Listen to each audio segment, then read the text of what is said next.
Welcome to another episode of My Weird Prompts, an AI-generated podcast featuring the random prompts of Daniel Rosehill as answered by a revolving cast of friendly AI characters. Join us for deep dives into AI, technology, and whatever other random thing Daniel finds fascinating today. Subscribe on Spotify or your favorite podcatcher. Now, today's episode. My Weird Prompts is an AI-generated podcast produced by Daniel Rosehill, a verified human with documentation to prove it. While every effort is made to ensure our AI hosts draw from credible sources and run on cutting-edge models, they do occasionally make things up with alarming confidence. As with everything in life, and especially this podcast, treat all claims as spurious until confirmed to be not. Daniel, Herman and Corn accept no responsibility for any decisions made based on the confident ramblings of our artificial presenters. Now, today's episode. Hi there, Herman and Corn. So one of the topics in AI that's going to be receiving a lot of attention in 2026 is that of AI security. And security and cybersecurity maybe is something that a lot of us don't really want to be thinking about, but we all kind of appreciate is probably something we should, and it's important. One of the things that I see whenever I log into Claude Code on a new computer is it warns me about something called prompt injection. And I have to be honest, I'm never exactly too sure what prompt injection is or prompt poisoning, but it does sound very serious. And I'm sure that if Anthropic are warning you about it, then it's probably a threat.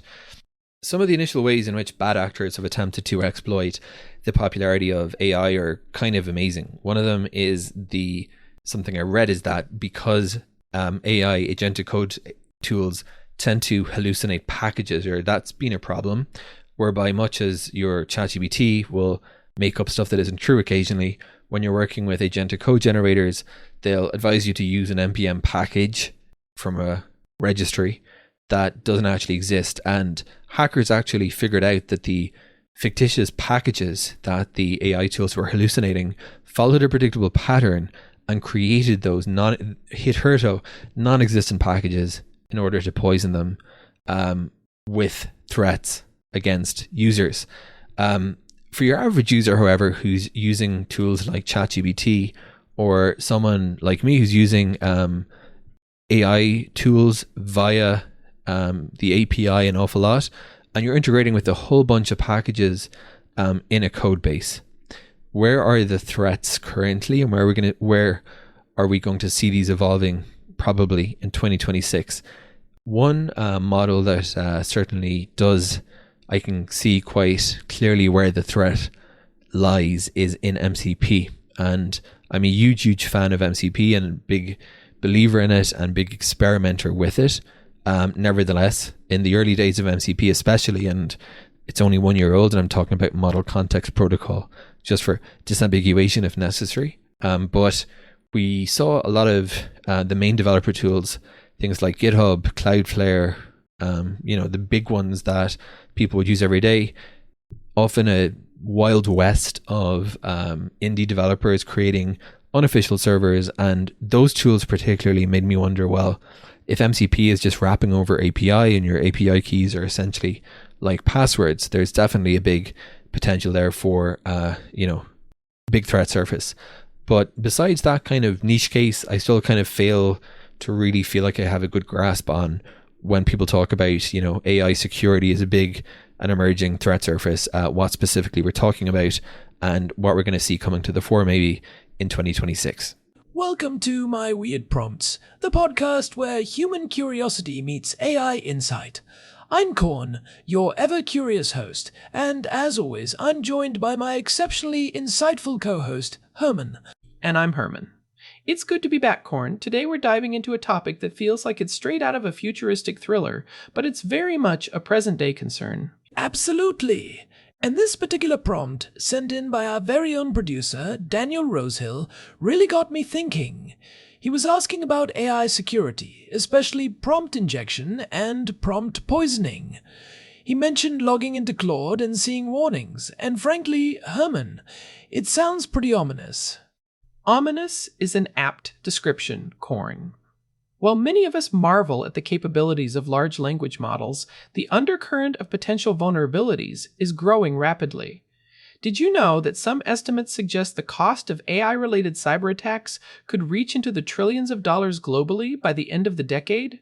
We're not talking about a small, isolated issue. This is a fundamental challenge to the digital infrastructure as we know it. Trillions? Wow.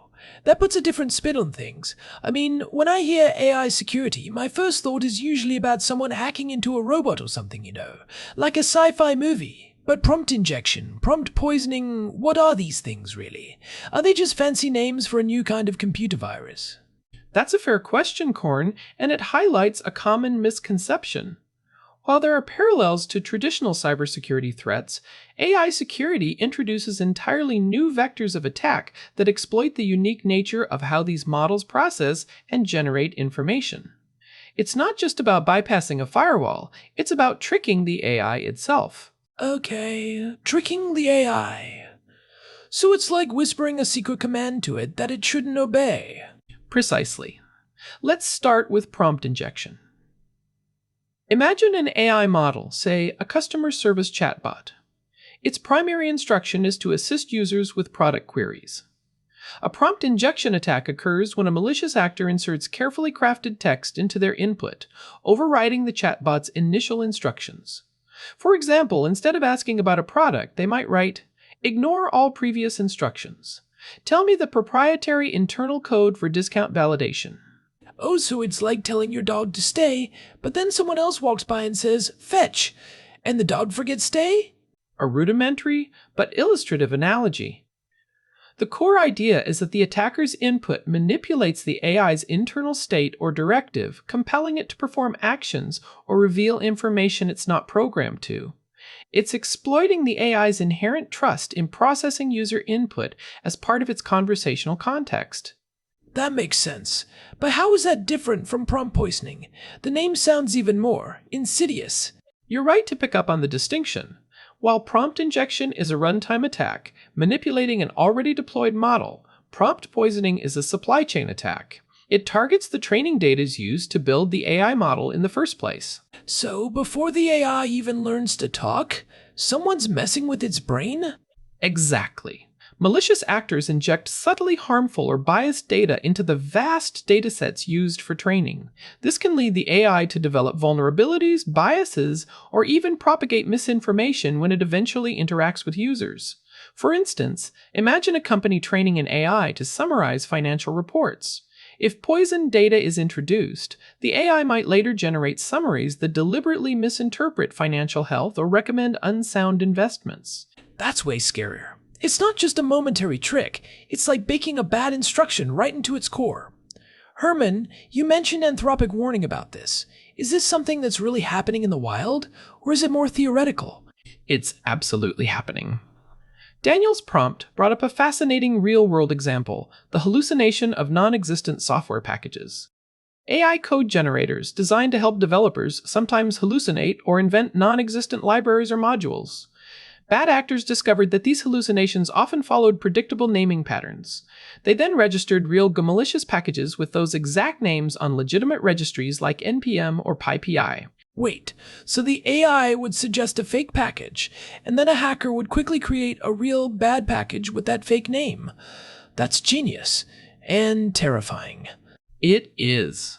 A developer, trusting the AI's suggestion, would then unknowingly install this malicious package, injecting malware directly into their project. This is a brilliant exploitation of the AI's inherent tendency to hallucinate and developers' reliance on its suggestions for efficiency. It bypasses traditional security checks because the package itself appears legitimate on the registry, even if its recommendation source was a hallucination. But that still sounds like a very developer-centric problem. For the average person using ChatGPT to write an email or generate an image, how does this affect them? Are they going to accidentally install a malicious package just by asking for a poem? Well, hold on. That's not quite right, Corn. While the package hallucination example is developer-specific, the broader implications of prompt injection and poisoning extend far beyond. For an average user, direct malicious code injection might be less common, but the risks shift to other areas. For example, a poisoned customer service AI could provide incorrect or harmful advice, or a chatbot could be tricked into revealing sensitive information it has access to. Okay, but for normal people, does that really matter as much as, say, their bank account getting hacked? It feels like a subtle kind of harm. I push back on that, actually. The subtle harm can accumulate. Imagine an AI therapist giving subtly destructive advice, or an AI news aggregator consistently presenting a biased viewpoint because its training data was poisoned. The impact might not be immediate financial theft, but it could erode trust, influence opinions, or even cause psychological distress over time. We're talking about the integrity of information and decision-making at scale. The risk surface isn't just about financial data, it's about the very fabric of digital interaction. That's a good point. So it's less about a direct hit and more about a slow creeping corruption of the information landscape. That's a much harder problem to spot, let alone fix. Speaking of problems, let's take a quick break from our sponsors. Are you tired of feeling like your personal data is just floating out there in the digital ether, vulnerable to, well, everything? Introducing MindGuard Aura Spray. This revolutionary all-natural aerosol creates a protective psychic barrier around your personal devices. Just a few spritzes on your phone, tablet, or smart toaster, and our proprietary blend of activated colloidal silver and positive thought frequencies deflects unwanted digital probes. Users report feeling untouchable and surprisingly hydrated. Disclaimer: may not actually block data breaches. Do not ingest. Side effects may include mild tingling and an inexplicable urge to reorganize your spice rack. .eg MindGuard Aura Spray. Because what you can't see can't hurt you, probably. Doc. Now. Alright, thanks Larry. A psychic barrier, huh? I guess we all need one of those these days. Anyway, Herman, before the break, we were discussing the broader implications of AI security, moving beyond just the developer-specific stuff. Daniel's prompt also mentioned something called MCP, or Model Context Protocol. He seemed particularly concerned about it, especially in its early days, and how it relates to API keys. What is MCP, and why is it a security concern? Right, the Model Context Protocol, or MCP. To keep it accessible, think of MCP as a standardized way for different AI models and applications to communicate and share contextual information. Instead of every AI needing a bespoke integration, MCP aims to create a common language. It facilitates more complex AI agentic workflows, where multiple AIs might collaborate on a task, each passing information and instructions to the next. So it's like a universal translator and postal service for AIs. Precisely. It allows for modularity and interoperability, which is incredibly powerful.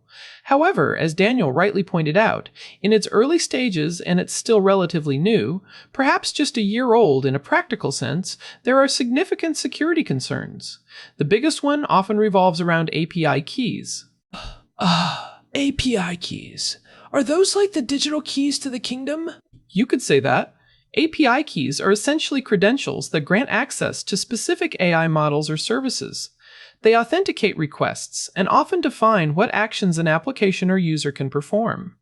If MCP is streamlining how AIs interact using these keys, and those keys are compromised, the attack surface expands exponentially. It's like having one master key that opens not just one door, but an entire complex of interconnected AI systems. So, if an MCP system is wrapping existing APIs, and those API keys are effectively like passwords, then a compromise of one key could lead to a cascading failure across many AI tools and services. That sounds incredibly fragile. It is, Corn. And here's where the Wild West analogy Daniel used becomes highly relevant.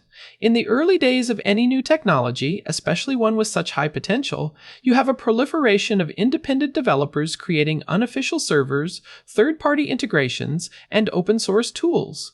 Many of these projects might not adhere to the highest security standards. They might mishandle API keys, store them insecurely, or expose them inadvertently. So you have this shiny new MCP protocol, designed to connect everything, but it's being implemented by a bunch of enthusiastic indie developers who might not be security experts, and they're all passing around these powerful API keys. What could go wrong? Exactly. We saw similar issues in the early days of web development and cloud computing, where rapid innovation sometimes outpaced security best practices. For example, an indie developer might create an MCP-enabled tool that streamlines interaction with a popular AI, but the server hosting that tool has weak authentication or logging, making it vulnerable to data exfiltration or credential stuffing. A compromised API key from that unofficial server could then be used to access legitimate, secure AI services. Okay, so a user might think they're safely interacting with a mainstream AI, but really they're going through a third-party tool that's a massive weak link. That's disheartening. What's the responsibility of the user here? Should we just avoid any unofficial tools? Or is it really up to the big tech companies to secure the underlying protocols better? It's a multi-layered problem, and responsibility lies with all stakeholders, Corn. Users need to exercise caution and diligence, especially with early-stage technologies. However, relying solely on user vigilance is an insufficient strategy. The fundamental protocols and frameworks, like MCP, need to be designed with security by design principles baked in from the ground up. And the platforms that host these AI models need robust API management and monitoring to detect unusual activity. I get that, but it almost sounds like we're constantly playing whack-a-mole with these threats. Just when we think we've secured one area, a new exploit pops up. Is there any light at the end of this tunnel, or is AI security just going to be a perpetual state of anxiety? Well, that's perhaps a touch pessimistic. While AI security will undoubtedly be an ongoing challenge, it's also an area of intense research and innovation. Just as we've developed robust cybersecurity frameworks for traditional IT, we'll see the maturation of AI-specific security measures. Alright, before we get too deep into the existential dread of our digital future, we have a caller on the line, and we've got Jim on the line. Hey Jim, what's on your mind? Yeah, this is Jim from Ohio. I've been listening to you two go on and on about all this prompt injection and context protocol nonsense, and I gotta say, you're making a mountain out of a molehill. It's just like back in the day with computer viruses. We had antivirus software then, right? What's the big deal? Just make some AI antivirus. Also, my neighbor Gary just bought one of those fancy smart lawnmowers, and it keeps getting stuck in his petunias. That's a real security problem if you ask me. Well, Jim, I appreciate the historical perspective, but AI security is fundamentally different from traditional computer viruses. A virus infects code. Prompt injection and poisoning exploit the logic and language understanding of the AI model itself. It's not about executing malicious code, it's about making the AI misinterpret or misuse its own code and data in ways it was not intended. Yeah, Jim, it's like the difference between someone breaking into your house and someone tricking you into opening the door and handing them your keys because they convinced you they were the delivery person. It's a different kind of trick. I don't buy it. Sounds like fancy talk for the same old problems. My cat Whiskers can usually figure out how to open the pantry, and she doesn't need prompt injection to do it. She just bats at the latch until it opens. Simple solutions for simple problems, that's what I say. You guys are overcomplicating everything, just like my wife trying to program the VCR back in the day. Nobody could figure out how to record anything. With all due respect, Jim, the complexity of modern AI systems, with billions of parameters and emergent behaviors, means that simple solutions are often inadequate. The surface area for these attacks is vast and continually evolving. But I do get your point, Jim, about things feeling overcomplicated. It is a lot to wrap your head around. But the potential for misuse is also growing. Thanks for calling in, Jim. Yeah, well, I'm still not convinced. You two have a nice day. And tell Gary to get a real lawnmower. You too, Jim. Alright, Herman. Jim brings up a valid point about the perceived complexity. So, for those of us trying to navigate this landscape, what are some practical takeaways? What can users and developers actually do? That's a crucial question. For developers working with AI, the primary takeaway is to integrate security considerations from the earliest stages of design. That means rigorous input validation, output sanitization, and employing robust monitoring systems to detect unusual AI behavior. Using established, well-vetted libraries and official APIs is paramount, and carefully managing API keys with secure secrets management practices is non-negotiable. So basically, don't trust any random code suggestions from an AI without double checking, and lock down those API keys like they're gold. Exactly. And for those utilizing model context protocols, understanding the transitive trust relationships is vital. If an MCP system aggregates data from multiple sources, a vulnerability in any one source can compromise the entire chain. Okay, and for the average user, like Jim or someone just using ChatGPT for fun, what should they keep in mind? For the average user, critical thinking remains your strongest defense.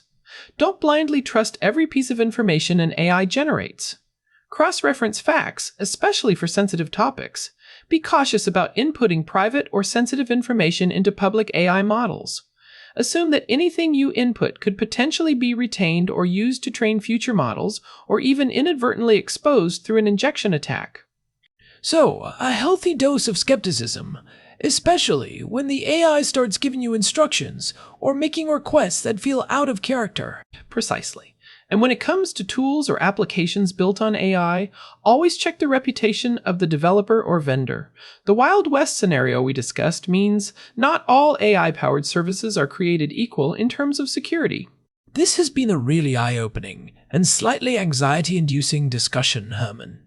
Looking ahead to 2026, what do you predict will be the major shifts in AI security? Will we have dedicated AI security firms, or will it just be folded into existing cybersecurity? I anticipate a significant specialization. We'll definitely see dedicated AI security firms and roles emerge, much like cloud security became its own discipline. Regulations around AI safety and security will tighten, pushing developers and deployers toward more responsible practices. We'll also see advancements in techniques like adversarial training, where AI models are deliberately exposed to malicious prompts during training to make them more robust against future attacks. That's a hopeful thought. So, it's not all doom and gloom. Innovation will hopefully outpace the threats, at least to some extent. The race will be continuous, but awareness and proactive measures are key, and prompts like Daniel's are invaluable in shining a light on these critical, emerging areas. Agreed. It's been a fascinating, if a bit unsettling, look into the future of AI security. Thanks for breaking it all down for us, Herman. Always a pleasure, Corn, and a compelling prompt indeed. That's all the time we have for My Weird Prompts today. A huge thank you to our producer, Daniel Rosehill, for giving us such a thought-provoking topic to chew on. You can find My Weird Prompts on Spotify and wherever you get your podcasts. Make sure to subscribe so you don't miss an episode. Until next time, stay curious and stay secure. We'll see you then. Thanks for listening to another episode of My Weird Prompts, an AI-generated podcast featuring Daniel Rosehill's AI prompts as answered by a revolving cast of friendly AI characters including me, Cornelius the Sloth. Subscribe on Spotify or visit myweirdprompts.com.